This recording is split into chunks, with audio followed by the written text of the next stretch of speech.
Welcome inside another episode of Point to the Passer. Today we're joined by head men's basketball coach at Milligan University, Coach Bill Robinson, who recently authored Carolina Basketball School, which is a tribute of sorts, if you will, to the greatest college basketball camp there is that we all know and love, Carolina Basketball School, each summer.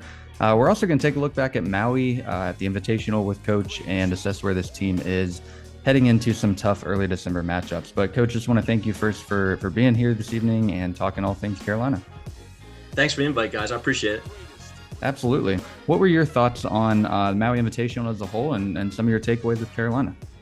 Yeah, I know a lot of people complain about how late the games were. I actually enjoyed it because I was actually home. We did watch one game on the bus on the way home from a game, but we did think 2-1 would have been a success. Elliott makes a layup, we get a stop. We are 2-1. So, I mean, let's not overreact. Obviously, disappointing to go 1-2, but there's a lot of hope going forward. There's a ton of talent. I think we get to see some of the fight. We also got to see some of the deficiencies, and that's kind of what you want to see early on as a coach. Where are we? Who are we? And I think that's what Hubert really wanted. He wanted to find out more about his team, challenge them at the highest level early on against the best teams. I can't think of another Maui that was as loaded as this one. So there was nobody easy. I think maybe Danny Hurley got surprised a little bit by that. Maybe his team wasn't quite as ready. But the other thing Hubert loves is just having those guys experience life in a way they normally wouldn't if they weren't a Tar Heel. To be able to go to Hawaii and spend time and go to a luau and sit on the beach and do all those things. So I think overall, from his eyes, it was probably a success off the court, maybe more than on the court, but still a lot of hope going forward. It's funny you mentioned that too, because I remember listening to the press conference with Hubert before they went out to Hawaii, and he got asked that question of, what was that like, since he wants to give that experience to his guys to have this type of trip and experience when he went out and played out in Hawaii when he was at Carolina. And the question was framed and focused really on, the experience of being in Hawaii and what that was like. And he went right into the basketball, into the details of, being down against, I want to say it was Vanderbilt or something like that, and a shot that King Rice hit, all of those things. So it was interesting to hear just from his perspective. You get such the competitor and just how focused he is on the basketball.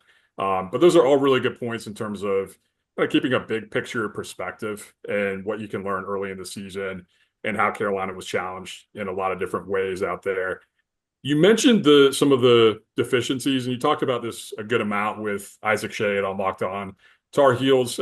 You're on with him every week, which is really great insight as well. And one of the things that stood out to me, you were talking about some of the challenges Carolina's had with sustaining defensive intensity, along with the defensive rebounding especially. And I was curious, just with the intensity piece, what are some of the ingredients that make up defensive intensity? Is it things like focus, attention to detail, communication, or what are some of those things that make up that specifically? Yeah, one of the things as a coach you need to do is they'll do what you emphasize. So if you want ball pressure, you need to emphasize it. You need to make it a big deal. If you want that defensive rebounding, it's something you need to emphasize every day. And there are times where I'll go to assistant and just say, hey, your responsibility today is nothing more than watching box outs. If somebody misses a box out, call them out, get them out, make them do whatever kind of punishment or whatever is part of your system. But the kids will do what you ask them to do. So I think that's part of, and we try to do more ball pressure up the floor, trying to wear out the point guard from the other team, or get the ball out of the point guard's hands and make somebody else have to make a decision, make somebody else have to run the offense.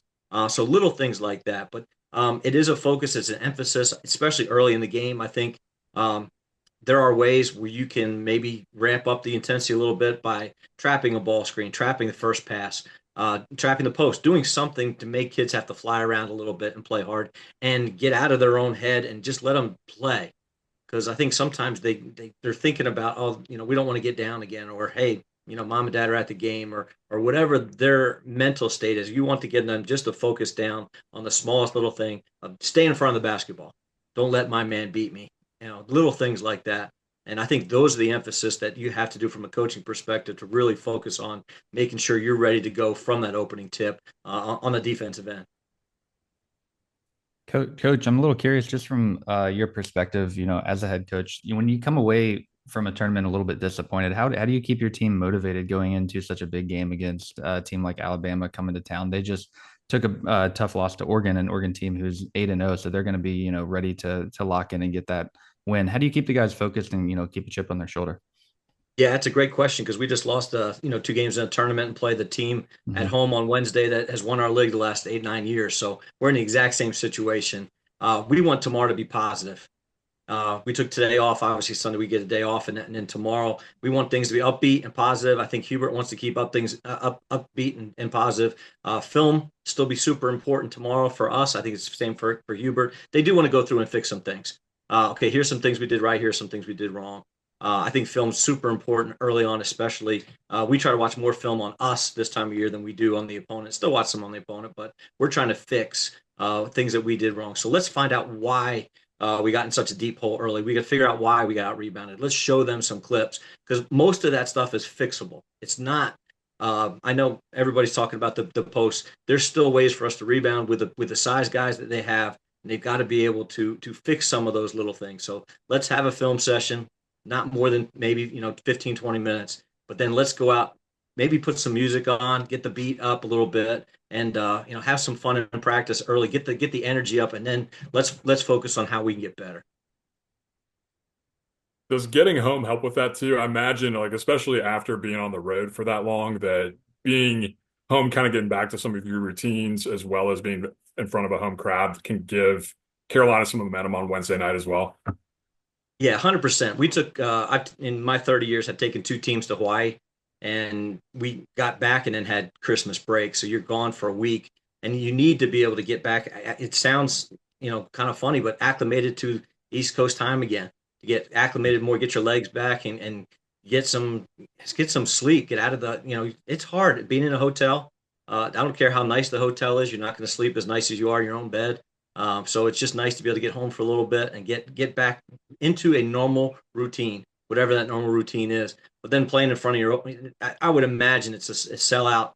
This week I would imagine with Alabama coming to town, and it is a revenge game. I think everybody still has that in the front of their mind. I don't think it's in the back of their mind. I think the guys feel like they have something to prove. So to me, I don't think we need to worry about the motivation part of it as much. The guys are going to be motivated. We got to worry more about the X and O stuff and how we're going to attack Alabama in a game like this.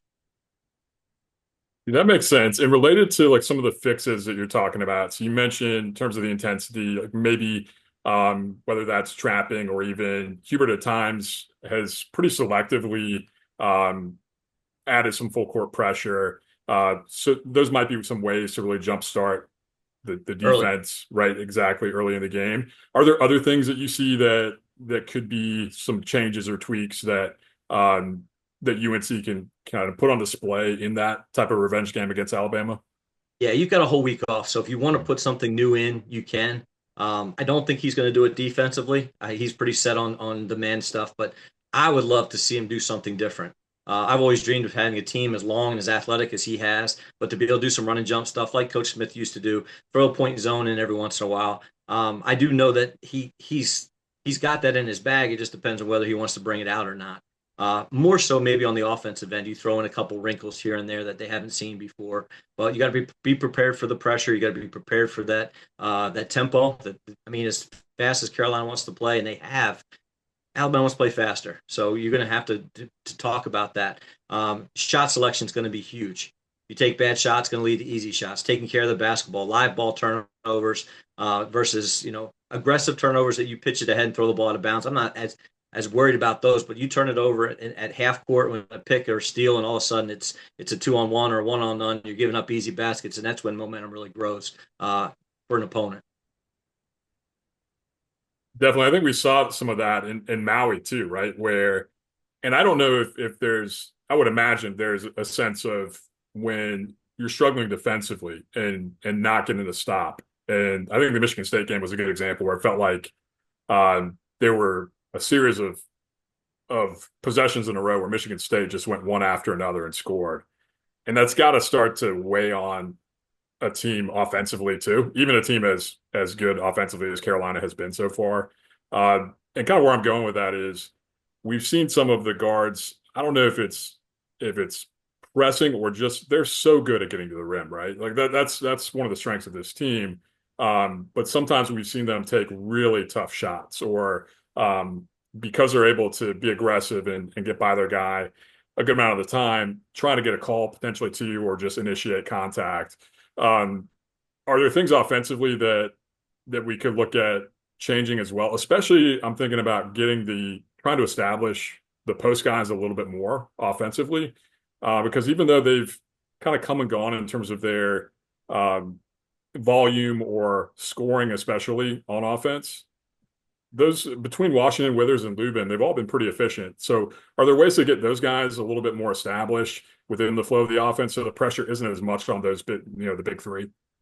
Yeah, I think it all comes back to your emphasis again. Is that part of what you're trying to do? Um, those three guards have carried the load. It's not sustainable. Coach talked about some of that. Hubert talked about some of this, the defense not being sustainable. But hey, let's get some easy baskets. How do you get easy baskets? We've talked about the defensive pressure causing some turnovers and getting him. But you also need just to have somebody, I'm not necessarily saying it's got to be the five every time, but who's going to be able to get a post touch, play out of the post. It doesn't have to be every time. Everybody wants to play the modern game with five out and just to slash and keep the post open. But you can even dive some guys in there with back cuts and then seal them and screen down for some of those guards. And those guards are going to attract attention now. And then all of a sudden the post is going to be a little bit more open. So I love Lubin. And one of the reasons I love Lubin, and again, I don't see a ton of film on those guys. I've got enough film that I'm watching on my team and my opponents. But Brian Lentz is a good friend of mine. His son plays for me. Brian's an assistant at University of Tennessee. Got to play against Lubin when Lubin was at Vandy. And when he signed with Carolina, one of the things he said, man, you're gonna like him a lot. He's just a tough kid. He does all the little things. Not necessarily got to throw it into him every time down the floor. That's not what I'm saying at all. But I think he needs to get some touches in there, and he's got to at least be part of that offense. And I just think he's tough, and I just love tough, hard nosed, players that would just do it at both ends. And I think he's that type of guy. It seems like it from what we've seen. He also has a really high basketball IQ, it seems like, too, where Yes. he takes the right angles. He's very efficient with his movement. He always seems to be in the right position. I mean, even the things that he was able to do against Hunter Dickinson in that second half, Mm-hmm. kind of watching it live, even we're going, how's he doing that? I mean, Hunter's not necessarily the most mobile big guy, but he's huge, and just the size difference. So I think that's a really good point. Is there a way to get him involved, and maybe even from the jump? I mean, I think one of the things that I know the fan base is really kind of a little bit restless about is there going to be a change with the starting lineup, and what does that look like, and is there a possibility that Lubin, he came in to start the second half of the Auburn game, does he start potentially for this Alabama game? I know Drake Powell's another name that folks are looking at, but I think that's a really good point you bring up about Lubin, and he seems to be the guy right now who is the one that you could throw the ball into the post or mid post and he can make some plays happen. Yeah, and I love Drake Powell. First time I got to meet him this summer. Just a great guy. Just a super nice, and he's got so much uh, skill at both ends to have somebody, and that's part of what we deal with at our level. We have guys who can score, can't play D. Got guys who play D, can't score. He can do both, and I think his energy and if you want to mix it up, I've seen a lot of social media stuff. Everybody's saying he should be in the starting lineup. I agree. I think he's probably the guy. Put him at the 4, put him at the 3, put him at the 1, put him at the 5. I don't really care. You put him wherever you want to put him, and I think he's got the ability to play whatever. He's big enough to guard the little guys and use his length and use his smarts, his angles to be able to stay in front. He's frustrating enough to front big guys and just not let them touch the basketball. So I think he gives you a whole bunch of flexibility with whatever you want to do. Doesn't have to have the ball in his hands to make an impact, but when he does, he seems to make great decisions. So he's my favorite new player. I just love to watch him play, and he's the type of guy we'd all like to play with. He just makes good decisions and he defends, and he's the type that I'll defend mine, and if you need help, I'll help you with yours too. So we all like guys like that because I never could stay in front of anybody anyway. Just ask my wife. I've also got the idea from Drake that he seems like he's someone he's got enough size and he seems like he has the high energy to crash the boards as well. I feel like he could help out potentially on rebounding. You saw Harrison Ingram do a good bit of that from his position last year, really, especially in the beginning of ACC play. He was getting 12 to 15 rebounds a game for a stretch there in the beginning. And that's going to be important. Obviously, we've known Baycott's leaving for a while, and now that his absence is there, how do you get those guys to really step up in those, three, four spots, but even, the two spot, everybody crashing the boards? How do you teach that when when you're outsized? Yeah, I think some of it is you get used to having Armando there, and people shot goes up and they're already headed down court. And I think that's what RJ's been used to. It changes, and you just emphasize, hey, you Yeah. go get it. Don't wait for somebody else to go get it. You go get it. And we had a kid who had 14 rebounds a game a few years ago, Aaron Laverty. He's playing over in France now. And we got to the point where guys would box out. They wouldn't even try to go get it. They would just hold their guy off, and Aaron would go get it. And we just got used to him going and getting it. Mm-hmm. We've got, and we talk about now, you just got to, you got to be the guy. Don't wait for somebody else to go. Go get it out of your own area. Don't, just don't expect somebody else to get it. Go get it. And they're still fast enough and push it enough. And the way Elliott pushed the ball up the floor with a pass, and I thought that was really impressive how quickly they got the ball up the floor. But let's get the rebound first. Make sure we secure it first, and then sprint, and then we'll still be able to play the fast pace that we want to play. How tough is it to adapt from, a team that's known Armando? We've played a few games in, but if you're listening to the fan base, they're ready to have guys crashing the boards. But I feel like from a fan's perspective, I feel like learning that new system, it's going to take a little time potentially to figure out what that new fit looks like. Like how long does that take? And I guess it varies from team to team, but is that coachable, or is that just something that kind of takes time? It takes time. It's new season. One of the things Hubert and I talked about after his first year, we were talking on the phone, and he's just like, each year's so different. Even though they had so many guys returning, every year's different. So even though Armando's been there, every year's still different, and now it's really different. So I think it shouldn't take this long. You've had all summer, you've played all those pickup games, you've had all those practices. You're to the point now where you should be able to adapt to whatever this team is, and even 5, 6 games in, we're 12 games in. You're still figuring out rotations. You're still figuring out where do we have our advantages are. I've been running this one series of set of offenses for 30 years. I did my internship with the Dallas Mavericks when Dick Motta was there, and I stole a bunch of stuff from him. And even then, it's stuff we've been running for 30 years. But sometimes, one set works great, and next year it's a different set. And that one that worked last year doesn't work anymore. It's like fishing. You have your fishing hole. You get that one that really hits that one year, but then you go back the next year and there's nothing there. So you've got to constantly be paying attention, constantly be searching for whatever is working at that particular time. I think we've seen that already, even because going back to that Kansas game where you have, this is specific to late game execution, but you have the play where Elliott's looking for RJ for that last shot to tie the game, and Juwan Harris is a really good individual defender, did a really good job of taking RJ out of that play. So Elliott takes that last shot, but the shot that Trimble hits against Michigan State, similar situation where RJ is the primary guy. And I think to your point, like the adjustment is both in terms of, potentially it's scheme, but it's also in terms of personnel and guys stepping up. That was kind of the question was, we know RJ is going to be ready to take that last shot, but who else is going to be ready to do it? I thought it was a really nice adjustment to both the read, to get the ball to Seth, but then Seth hitting a big time shot. A year ago, could you imagine them having second option be Seth Trimble for a 3 to tie the game? No. And that's the development that he's done, and the screen wasn't even set for him, and he still got open, and he still knocked it down. So to me, that's super encouraging, because then you have another guy not just willing to take it, but actually being able to knock down a big shot in a big game. So that maybe takes a little bit more load off of RJ, not feeling like he's got to carry everything every night. Yeah, he's been sensational. Seth has been great. Yeah. His efficiency's been off the charts. I think he was 10 of 14 in that Dayton game. Yeah. With 27 points. But the thing that stuck with me was in the post game with Andy Katz, he didn't even seem to care about the points. Andy said, yeah, he had 10 rebounds. He said, really? Let me double check that. Like, that was the part that he cared about. And again, that goes back to both he's developing, but he's also such a Carolina and team guy that they've really challenged him to be a better rebounder, because he's got the ability just with his physical gifts to do that. So that was, I think, a huge step forward. Hope to see more of that from him. But you're right. Yeah, there's no way. I don't think we even thought coming into the season that he was going to start. And it was that Memphis game where he put it all on display. And after that, there was no way he wasn't going to start.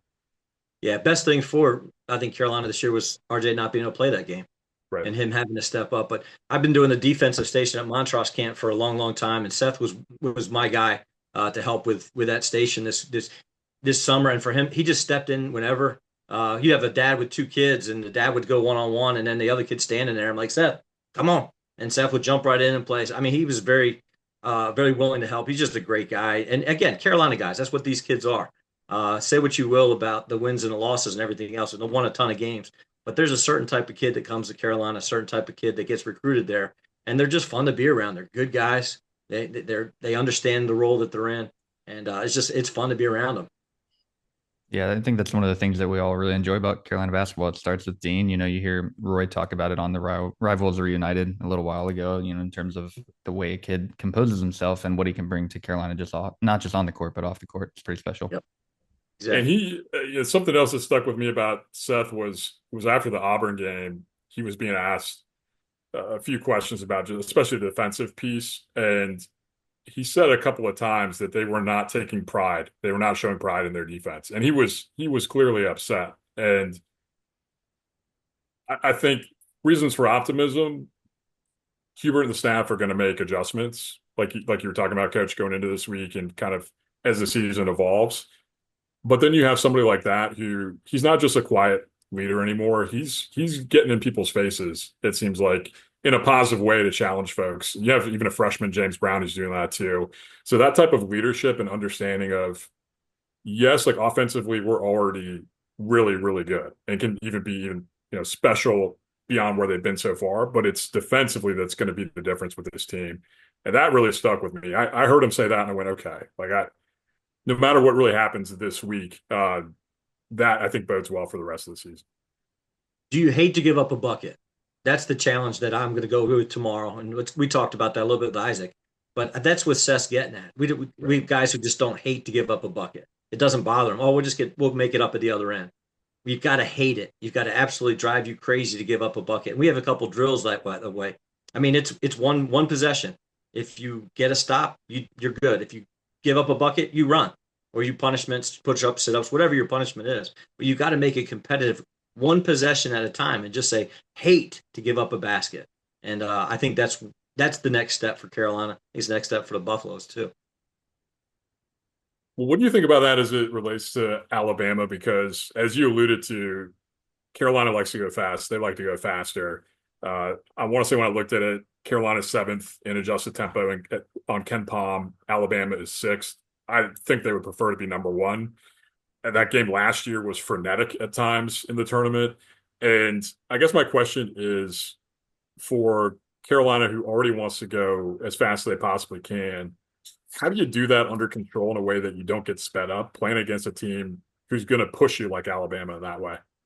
Yeah, there's a couple of things that we would try to do, and one of the things I would do with RJ is just stick him in the corner at the offensive end and let him sit there with his hands ready, feet set, and break the press with whoever's going to be at the four. You know, if it's Withers or if we all hope it's Drake, let those guys bring the ball up the floor with Elliott and Seth, and just let RJ sit down there. And when you break it, just pitch it to him in the corner, have Seth or Elliott get to the lane. You finish. If there's nobody there, you pitch to RJ, and he will allow that. I mean, make that defense have to keep him, honest. So they're not going to be able to press up as much. Let's get him down in the corner somewhere. Also, won't take away his legs. Allow him still to play that 30, 33 minutes, whatever that he needs to play. Shot selection, talked about that a little bit. You're going to have to break the press. You're going to have to use your depth. Ian's going to have to play. Drake's going to have to play. You're going to have to play probably all your bigs, maybe get a little deeper because of the pace. The big thing, and this is what, when you first sent me this topic, I'm thinking the biggest thing is, how is it going to be officiated? Are they going to let Alabama pull, tug, push? How is that game going? And again, that game's in Chapel Hill. I think it will be favored, Tar Heels, with how that officiating crew, decides to call it. But if they let them play, it's going to be a little bit harder to be able to control the pace. And obviously, I mean, I know we had some problems in Hawaii shooting free throws, but at home, I would imagine that that would be a huge advantage getting to the free throw line if they call the game the way it's supposed to be called. Yeah, it's a really good point, and it also goes back to the piece of if you can get their bigs in foul trouble too, especially Amori. Diabate for them has been really good and actually took a lot more minutes against Houston the other night. And I've been a little surprised that Cliff has not been playing as much as maybe we thought he would have when he went to Bama. He was under 20 minutes or so, but he's he's going to have an edge in this game too. I'm not really sure what happened with that recruitment, but Craig and I will never forget that when he committed to Alabama, he posted a picture on his Instagram of his nickname, I guess, Clifford the Big Red Dog. Clifford the Big Red Dog dunking in a Carolina blue gym with, guys with Carolina blue jerseys on. So he's going to come ready for this game too. And I think I'm really curious to see if guys like Jalen Washington and Withers and Lubin take that challenge personally, because it's going to be a challenge in there. And you're right, it does depend on how it's called, but the edge is going to be important. And they can rotate bodies too. And Grant Nelson's another guy, obviously, who gave us problems in the tournament game as well. The other thing I forgot is shot selection. When it comes to that pressure, it's not shooting anything contested. Right. We don't need to challenge anybody at the rim with 25 seconds on the shot clock. Even if it's a bucket, it's going to keep the pace going. But if it's a block shot, it's just going to fuel them even more. So if you have an open layup, take it. You have an open jumper, take it. But if you don't, just pull it out and run our stuff. Make them have to defend for 25 seconds. They don't want to defend for an entire possession. And if they don't want to defend for an entire possession, somebody's going to make a mistake somewhere along the way. You're going to get a good look if you're patient enough to do it. But attack. If RJ gets open looks, take those, make those. But if he doesn't, pull it out, run whatever, take advantage of whatever we have, make them defend, and something will break down. That's a great point. I think also related to that is trust. And it seems like Hubert is trusting the bench more this year and knowing that he needs to utilize the bench with this team. I'm still wondering if there's, not that like off the court, these guys trust each other, but it seems like it's different when you're on the court and you're adjusting to playing with a new group or guys in new roles. Trusting a Jalen Washington to take that face-up jump shot or whatever it is. Is that a process that maybe they're going through a little bit as well, or am I reading too much into that? No, I think it definitely is. I think it's something that Hubert set that tone early on. He told me this summer, Ian's going to play. Drake's going to play. Those guys are going to play. So he knew that going in. I think the guys knew that going in. The depth, the rotation was going to expand. So then in practice, you do practice more mixing those lineups together so the guys get a chance to all play together. It's not like A versus B every day, team one versus team two every day. You're constantly mixing those, and you get a chance to spend a lot of time with everybody. So I think when he knew that ahead of time, it wasn't like he was surprised that those guys are going to be ready to play. That was part of the plan all along. So it is a big thing about trusting them offensively, more importantly, trusting on defense. So everybody's on the same page. And I think that is probably why I don't expect Hubert to play a whole lot of anything different than man, because they spend so much time on it. And if you do something different, you're not going to execute quite as well. When you talk about variety and change like Dean Smith used to do, his defenses probably weren't as good as they could have been if they just did nothing but point zone all the time. But we talk about variety and change versus simplicity and execution. Bobby Knight was more of that simplicity execution guy. Two different ways, two very successful ways to do it. But I sure would like to see Hubert do something a little bit different, just to tweak it, just to give somebody a different look. Keep them off balance. That's one part of my philosophy. Don't let an offense get in any kind of rhythm. Keep them off balance. Constantly give them something else to look at. For sure. And it does seem like this team, because they are so different in terms of the roster construction compared to Hubert's previous team and really Carolina's previous teams with the big guys, where you can rely on that rim protector like Baycott to be a presence in the middle and erase some mistakes out top. I'd like to see a little bit more ball pressure. I understand it's a fine line between, if you gamble too much, then you're exposing the rim even more. But I think when we've got it going, it's when the guards are really active defensively. You're seeing more deflections. You're seeing more guys digging down and recovering. And that, to me, like you said, both situationally, maybe seeing some differences, but also that intensity piece, going back to that. That's when it seems like the team really comes alive. And I've just kind of come to embrace the fact that this is not going to be a team that forces a ton of turnovers, but if you can do enough, we've gotten a good amount of steals, and I think that's something that hopefully can happen against Bama as well. Whether it's Seth, who's had some really good moments with 4 steals in a game. Elliott, I think against American, had 4. So that ball pressure seems pretty important. While also balancing that between, I know it's a fine line with not exposing yourself on the interior. It's got to get contagious. Yeah. When you see a teammate getting 4 steals in a game, makes you want to, ramp up your defense too. I think that's one thing Ian needs to continue to grow on is just his on-ball defense. He's still used to kind of playing that maybe a little bit open. But when you see your teammates getting down and really being dirty on the defensive end, hoping that just gets contagious and he'll just jump right on board. Craig, do you have anything else on Alabama or the team this year to this point? No, not at the moment. Once we get past Alabama, we got a game against Georgia Tech in the first ACC game. So just like that, we're already jumping into that early season game. Coach, I did want to pick your brain a little bit on your recent book in Carolina Basketball School. Obviously, your ties to Carolina. That summer camp is really special. I know Jay, you and I both attended, years and years ago, and we were, gosh, I don't want to say like a few decades ago at this point. Me Yeah. and my brother both went. Imagine you and yours both went. So what are some of your favorite, just memories, Coach, just looking back at such a special tradition and, how the book kind of came to be, where the influence came from and what, how important it is to kind of share these stories and these moments that you've gotten to experience? Yeah, when I first started working, I became a gym head my second year. And basically being a gym head means there's multiple campuses or gyms that you're working in, high schools and all around. And you basically take the plan that they've given you and you run that gym for the week. And got a chance to work my way up. I became the utility guy because I'd done camps for so long. I could work with the youngest kids. I could work with the oldest kids. I'm a college coach. I always wanted to work with the oldest kids, but worked my way up to get to be gym head of the Smith Center with the oldest kids. And this was 6, 7, 8 years ago. I'm standing at mid court with my staff, and this sounds funny being a small NAIA coach, but my staff, I got Hubert Davis at one basket, I've got Sean May at one basket, I've got Kendall Marshall at another basket, and I've got 3 high school coaches who all have won state championships. One's won 2 state championships, and I'm sitting there going, the knowledge in this room is amazing. Mm-hmm. It's incredible. And what if I took everybody's favorite story about camp? And what if I took everybody's favorite drill from camp or just the favorite drill period and put it all in a book? I thought it'd be a pretty cool idea. So I came up with a kind of an elevator speech. I don't get, you don't get much time with Coach Williams ever. But if I had 30 seconds with him, and I had zero, absolutely no aspiration to write a book.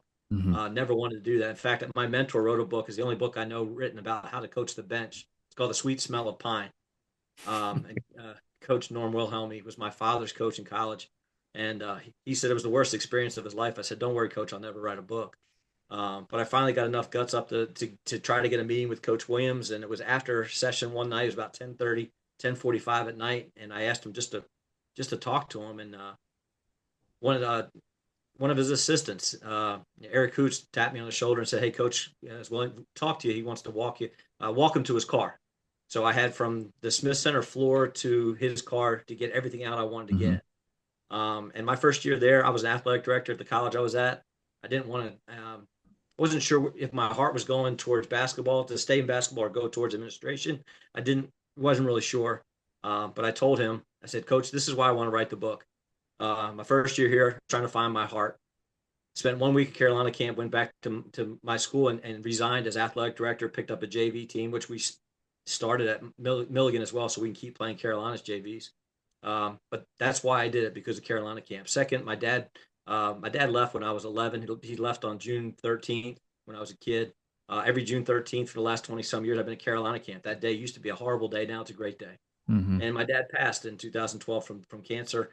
I come back and work Eric Montros's father-son, father-daughter camp. It's a good day. Father's Day is a good day because I get to spend it with fathers and sons and fathers and daughters doing a thing we love to do, just playing basketball. So I would like to write a book about camp, and this is why. And by that time, we were at his car. And he looked at me and says, "Well, Billy, when I was first an assistant here in Coach Smith, and he started telling me a story about his camp days. And I thought, oh my gosh, we've got something here because everybody's got a story. We've all got stories. You've got stories about camp. Everybody's got stories, whether it's about life or whatever it is. And I thought, man, if he's got a story, then let's maybe this thing's got some legs to it. So I would write a little bit, and then my season would start. I'd literally put the book on a shelf in my closet, and leave it for 6 months. 6 months later, I open back up after the season, and I think, man, this stinks. This is not what I want. I'd rewrite everything I've written, do some more interviews, and then the season would start. I put the book back in the closet, and that happened for 6 years until I finally, this past summer, was like, I need to get this done. I have to get these last two interviews. The last two interviews were with Coach Williams and Hubert. Hubert gave me an hour, which is amazing, just to be. And we talked for 10 minutes about the book, and then we talked basketball and about our families, and just kind of hung out. I was friends with Hubert before he was an assistant at Carolina, so we've known each other a long time. But to be able to sit down with Coach Williams is an impossible task. You're just not going to get that time. So he invited me to sit next to him and watch the alumni game this summer for the second half. So I literally sat on the floor and asked the questions that I needed to ask, and showed him the cover, and he and Wanda, and he gave me his blessing, and that's all I needed. And we've run forward since, and had thought I had a investor that was going to help me, and at the last minute decided not to. But it's self-published. It's everything I did myself. I was able to get some family money to be able to pay for it. Don't owe anything on it. I actually put everything on a credit card to start with, and now it's all paid off. And now I've got 5 boxes of books sitting over here to my left, and just kind of waiting to see how this thing all pans out. But right now, during the season, don't get to do a whole lot. But there's a lot of really cool stories in there. I mean, just the fact, like, just that piece about talking to Coach Williams, and like you said, the stories that he starts to tell, and then you have that same experience with each coach, with each alumni that you talk to. I also appreciate that, the combination of the history, because clearly that's important when it comes to Carolina basketball and the foundations of Carolina basketball, and Coach Smith especially. The stories, but then the drills piece, like you get to really get into, kind of nerd out as a coach, which is cool, and you have a drill at the end of each chapter too, right? So like folks kind of get a window into the experience of camp, and that piece of it as well. Yeah, I wanted to put a little bit of that piece in there, and every one of us has had a story that you told somebody, and somebody said, "Man, that's a great story. You need to write a book." And really the story for me that started with was having Dean Smith's grandson in my camp one year. He was 10 years old, 11 years old, and Coach Smith ran into Coach Smith, and it's the only time I really spent any time with him. And it was in the hallway in the afternoon, and he said, "Oh, his son won the free throw shooting contest in the morning." And I said to him, "Hey, yeah, your grandson won." He's like, "Yeah, I heard that. I'm thinking about coming out and watching you guys tonight." And in my mind, I thought, "Oh no!" And the words out of my mouth said, "Great, yeah, we'd love to have you out there. It'd be awesome." And we were in Chapel Hill Auxiliary Gym, which is this tiny little gym, with just push the bleachers in so you can play side courts. And got my staff together on the bus and said, "Hey, Coach Smith said he might come out tonight. This is what we're going to do." Came up with a plan, and he came out after the games had started, and the kids just ran off the court to go see him. And you're like, "Whoa, whoa, whoa, whoa, whoa, no, no, no, no, no!" And went over to Coach, said, "What do you want me to do, Coach? These kids want to meet you, and I'll be honest, I want them to meet you too. I think this would be great." He said, "Billy, just bring them over a couple at a time. Don't let them overwhelm me." So we stopped the games, walked the kids over by teams. They got to shake his hand, take a picture, whatever. Almost got done, and Tyler Hansborough walks in, reigning National Player of the Year. Kids run off the court, and you're like, "Whoa, whoa, whoa, whoa, whoa. Hey, Tyler, Coach is here. Would you mind going in the hallway?" "Yeah, yeah, no problem, Coach." So stopped the games, took the kids by team out to Tyler, walked back in the gym, and Kurt Sinnott, one of my coaches, says, "Hey, Bill, I hear the president's on his way." Ha ha ha ha. 5 minutes later, Roy Williams walks in the gym. So to have Dean Smith, Roy Williams, and Tyler Hansborough all in the gym on the same night with 11-year-old kids, it was just it was one of those crazy stories. People were like, "You need to write a book," and I said, "You know what? You're right. I need to." But some of the cool stories are stuff you can't even put in there. Some of the stuff that, and again, I'm a small college coach, and I didn't grow up in the area. I'm from Jersey, and to be able to make the connections I did, and quickly.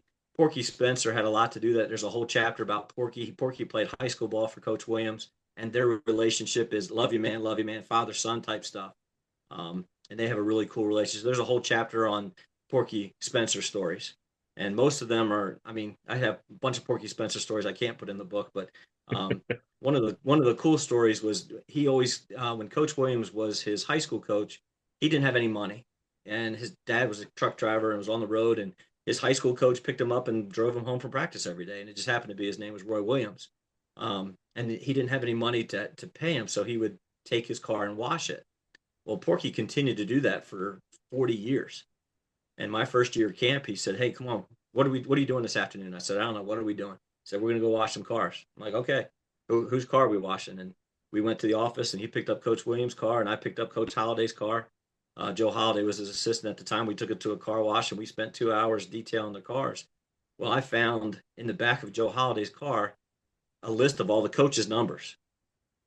Steve Robinson, Jared Haas, CB McGrath, and Joe Holliday, and it didn't have Coach Williams' number, but had everybody else's number. So I just took the liberty, took 5 minutes, put all their numbers on my phone, and at the end of camp, sent them a text, said, "Hey, thanks for camp, really appreciate it. Hey, Billy Robinson." And none of them ever questioned how I got their number. Nobody ever said a word. That's one of the ways I got connected. And then Father's Day or Thanksgiving or Christmas or whatever, just send them a text, and that's just try to keep my face in front of them as much as possible, and just try to stay in touch with those guys as much as possible. It's all about relationships, and that's a lot of what the book is about. It's about relationships. I wanted to ask you related to that. Like, was there a relationship that you've developed through camp that surprised you? Like even maybe somebody that you knew of, didn't know personally maybe, but knew of beforehand. Is there a relationship like that that you developed over time? You know how much coaches hate officials. We all hate officials. Officials hate coaches. And got to camp, and there was an official from our league. His name was Mike Hefner, and I knew him, and I didn't know him very well, but I just knew him as one of our officials. Well, he's one of my best friends now.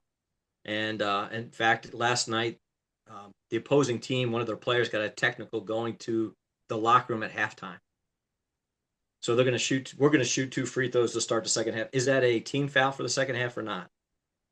I didn't know, and I've been doing this for over 30 years. So I literally went to the locker room, grabbed my phone, went to the hallway, and I called Mike and said, "Mike, what is the situation?" He's like, no, it doesn't." I'm like, "Dad, go on it. Yeah, you're right." But he has become a really good friend of mine, and somebody we don't talk every day, obviously, but we've become really, really good friends. And for a basketball coach and an official from the same league to become friends and lifetime friends, and it's been a really cool thing. Something I never would have imagined, but he helped me find an assistant coach. He's helped me find players. He's just become a really good friend. So it's just something that's totally unexpected. I guess the last question is there anything that you haven't been asked about the book and this process that you'd like to share about? Anything? I know you've talked to a lot of people at this point about the book, but anything that hasn't come up that is kind of on your mind as well? I think the big thing for me is how relationships with the coaches has helped me a lot. Nobody's really asked about the interviews and stuff like that. One thing you alluded to, Lloyd Church he's been doing camp for 40 years. And he said, he read the book, and he said, "I learned stuff I didn't know, and I've been doing camp for 40 years. Um, Mac Herndon has been working, this last year was his 50th year, 50 years working Carolina camp. And I don't think people realize the commitment that these coaches have made. And that's kind of, and then I've talked about a lot of different reasons why to do this book, but I want people to realize it's different. Um, I don't want to say it's different than Duke. It's different than Duke. It's You can say it to save space Yeah, here. we I support will. that. I've got a story about the difference between Coach K and Coach Williams. I talk about all the time, but um, I hate to say this, and this is, and forgive me, it sounds like blasphemy, but my first Final Four was 2001. I stood in Minneapolis Superdome and cheered as Duke cut down the nets. And I'll be honest, I was just ignorant. I didn't know. I just moved to North Carolina from Texas, and I didn't know. Um, but then when you find out how good of people Carolina is, and they're just great people, and they just care about people. Eric Montross is one of the truliest, nicest human beings I've ever met, and to sit there and see people say he was my best friend, and have 10, 12, 13, 20 people say he was my best friend, and you're sitting there, that just doesn't happen. But those are the type of reasons why I'm willing to take 2 weeks in the summer and go move into the dorm and be part of something I just feel is bigger because small college guys like me, we don't get to do stuff like that. So the opportunity like that has been very special. But I want people to realize how special the people are. Wins and losses, people will remember some of that, but when it really comes down to it, it comes down to how people treat each other and the friendships that we've made. When COVID happened, people missed it. They missed seeing their friends. Mm-hmm. It wasn't about the campers. It was they missed seeing their buddies because a lot of guys. This is the only time we see each other all year. Is just when we get together at Carolina camp. So they used to do 3 weeks of camp, and guys got mad when it went down to 2 because they missed being able to hang out with their buddies for another week of the summer. It's camp in the morning and golf in the afternoon and camp at night, and then go out and watch the guys play, pick up every night. And then hit the bed by midnight and you back doing the exact same thing tomorrow. And it's a lot of cool, and we feel very very honored and I mean fortunate to be able to do something like that. Coach, I love all this because, one of my favorite things in talking to people about Carolina basketball is not just talking about the players, it's talking about the culture. And I have a really hard time conveying the extent to which it is Carolina family. And on top of that, the extent to which I feel like it's different than Duke, selfishly. Love sharing that angle of it as well. But yeah, just to have your words written down and to have it all and be able to share it with people to really have it in writing of like, this is how it is, I think is really impactful. So I appreciate you taking the time to share the stories with us and to get your thoughts into paper and kind of spread it with the world, because that is what Carolina family is all about. It's pretty special to all of us, and so appreciate the behind the scenes curtain look at it. Do I have 30 seconds to tell the Roy Williams Coach K story? We would love it. Oh, Please. you can take more than 30 seconds on that one if you want. Absolutely. My former assistants, Todd Starkey, who's now the head coach at Kent State on the women's side. His son Drew Starkey is Rafe on Outer Banks. So that's how Rafe and Armando. The world gets smaller the older you get. But Todd was my assistant. Todd was a Duke fan. He was working Duke camp, but I'm working Carolina camp. So I called him one day. He said, "Hey, you want to come over and see Cameron?" Yeah, I'd love to. Walked me around Cameron, took me up to the offices, showed me around. We were this was when Wojciechowski was an assistant. We're on the elevator with Wojo. We get to the office. He shows me around. I said, "Where's Coach K's office?"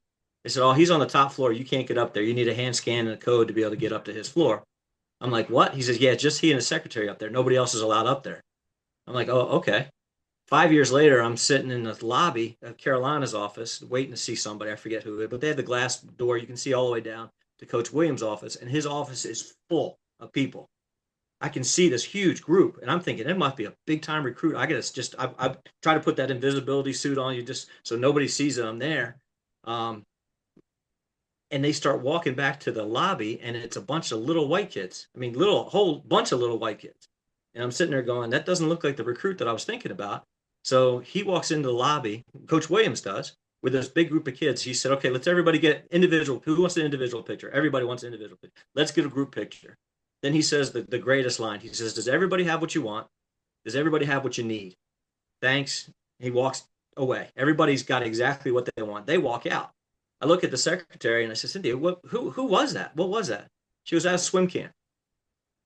I said, "Swim camp gets to go down and see Coach Williams?" And like, yeah, they wanted to meet him. So they came in and Coach said, "Yeah, come on down." To me, that's the difference between Coach K's he had his own little kingdom and he was up there on the top of, his castle and nobody got to him. But yet Coach Williams is like, "Yeah, swim camp, come on in." Because he understands that those kids now love Carolina. Those kids are not going to be making a college decision for 10 more years. But now every one of them wants to come to Carolina because they got a picture of themselves with Roy Williams. Mm-hmm. That's the difference to me. You can say whatever you want, national championships, games won, games whatever, but it's just about people. Yep. And I will forever be a Carolina fan just because of that. And we forgive you for 2001. Thank you. Well, listen, I've been converted. I mean, Jay Williams has even said multiple times he wanted to come to Carolina anyway. So um, there's that. But I guess related to that relationship piece. So one of the things about your book that's really important is that some of the proceeds go back to support the Montross Foundation. Is that right? Or for Yeah. I called Laura and I kind of caught Laura off balance, but I called her and I said, "Hey, I'm writing this book and I may not sell any copies, but I just want you to know whatever I sell, we're going to give $1 back and for every book we sell." And I want to be part of that. And they raise money every year for the Children's Hospital down in Chapel Hill. I've raised, I don't know, it's well over $1 million now that they've raised during the Montrose camp. But that camp is so different and in a wonderful way. Where the Carolina camp is, hey, we're going to drill, we're going to learn, and you're going to learn the Carolina way, and it's all about the basketball. But that father son, father daughter camp is it's really laid back. You get to spend a lot of time with these kids and their dads. They bring in special speakers, and I've fallen in love with. I mean, but made great friends that I still am friends with today. That were campers, making friends with the dads that have really made an impact. And a couple of those guys I've actually interviewed for the book because that's how much those guys have meant in my life. So, a great parent from Atlanta, Georgia, and he's the biggest Carolina fan. I mean, we all Carolina fans. He's the biggest one I've ever met, and just have relationships and friendships with those guys that you make from camp. It doesn't make any sense, but at the same time, it's just a wonderful feeling. We actually might have been on the court at the same time. Craig and I did the Montrose camp once, and it was like you're describing. It's just a different experience, and we had a chance to. Eric was teaching the kids how to measure their wingspan, and that's just a memory and a visual that I'll never forget. But well, I admire that piece of what you're doing as well, and just your commitment to telling these stories and the importance of it.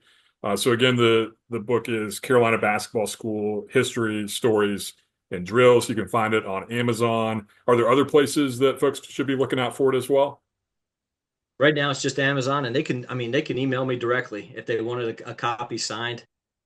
Really happy to do that too. My email it's on the Milligan website, or I can give it to you right now. It's just the wdrobinson@milligan.edu. And I've sold probably 25 or 30 books with people just wanted something signed and send it right back out. So it's been a really cool thing. It's about close to 450 books so far I've sold between Amazon and out of my office or out of the back of my car. I mean, it sounds like I'm a used car salesman, but it's been a cool thing to. I actually went to a scrimmage this year.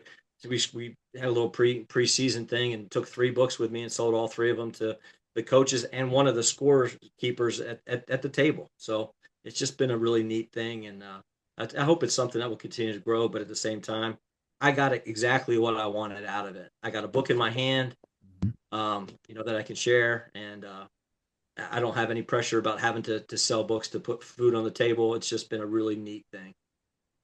You got all those memories written down and you get to share them. Like you said, like that's super valuable in itself.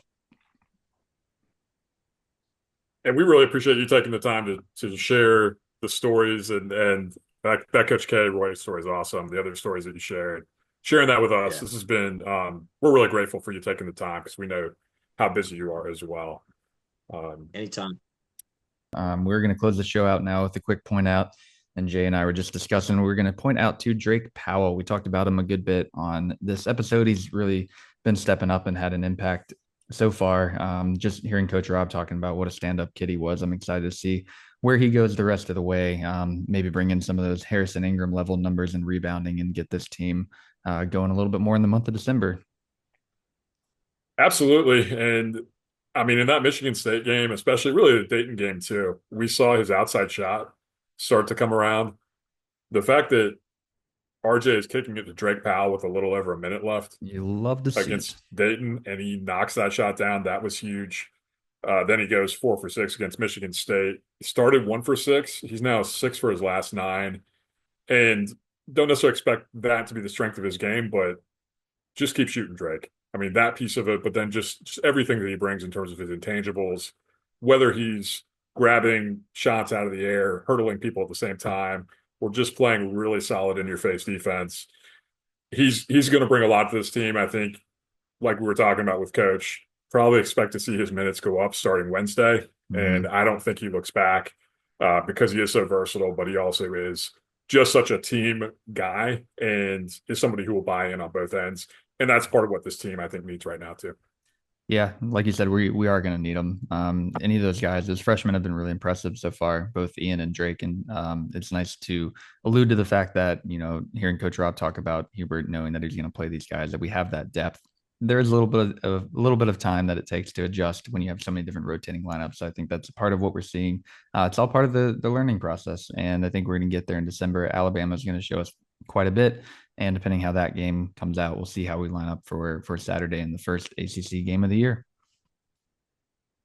Yeah, I'm nervous, but that's part of the fan experience. I do think this conversation kind of gave me more hope, and I feel like obviously Wednesday's a big game, but I think Carolina's going to come out and be ready to take Alabama's best shot, and better yet, be the one that is the aggressor in that game, because we just know what's riding on that matchup with losing the last two, with losing some big recruitments against them. So that one, I think the fan base, but also players, coaches, everybody is ready for a big win. It's a whiteout. Again, we didn't have one of those for years. One of your favorite Carolina moments, the Bryce Johnson from Marcus Page alley-oop against Kentucky years ago. Dickie V losing his mind. Oh, Dickie V, what a call. What a call.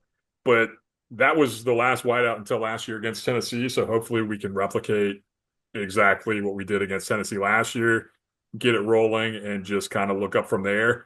Honestly, the start of the season hasn't been that much different than last year, where we had some really tough games, took some early losses, and that team found an identity and really kind of just built momentum. So that's what I expect going into this game. We'll be there to break it all down the following week, both the Alabama game and that first ACC game that somehow snuck up on us on Saturday against Georgia Tech. Yeah, always does. Now that we have that one in December, my least favorite ACC game of the year, I would fight for the old school ACC schedule any day of the week. But, expanded league and all that, Stanford, SMU, Cal, we got a lot of games to play. So we'll see what comes of it this week. And hopefully we get a big win against Bama. Hopefully we don't let Mark Sears go for 39 like Dalton Connect. And that's my one ask. My one ask to everybody, all of our listeners, would be, if you're a Carolina fan and you have kids, this is a good week to read Spot to your kids. This is a good week to read Go Dogs Go. This would not be a good week to read Clifford the Big Red Dog. So let's stay away from that one. But avoid at all costs. Avoid at all costs. But yeah, I think we're both locked in. We're ready to go. And I kind of wish, after 4 games in 6 days, I kind of wish we were playing tomorrow. But I guess we can wait till Wednesday. Ready for it. Yeah, it's been a lot of fun just talking with Coach Rob tonight, talking with you. I'm fired up. Man, go Heels. Can't wait to see what we have coming next for Carolina. Absolutely. We'll talk to y'all soon. Go Heels.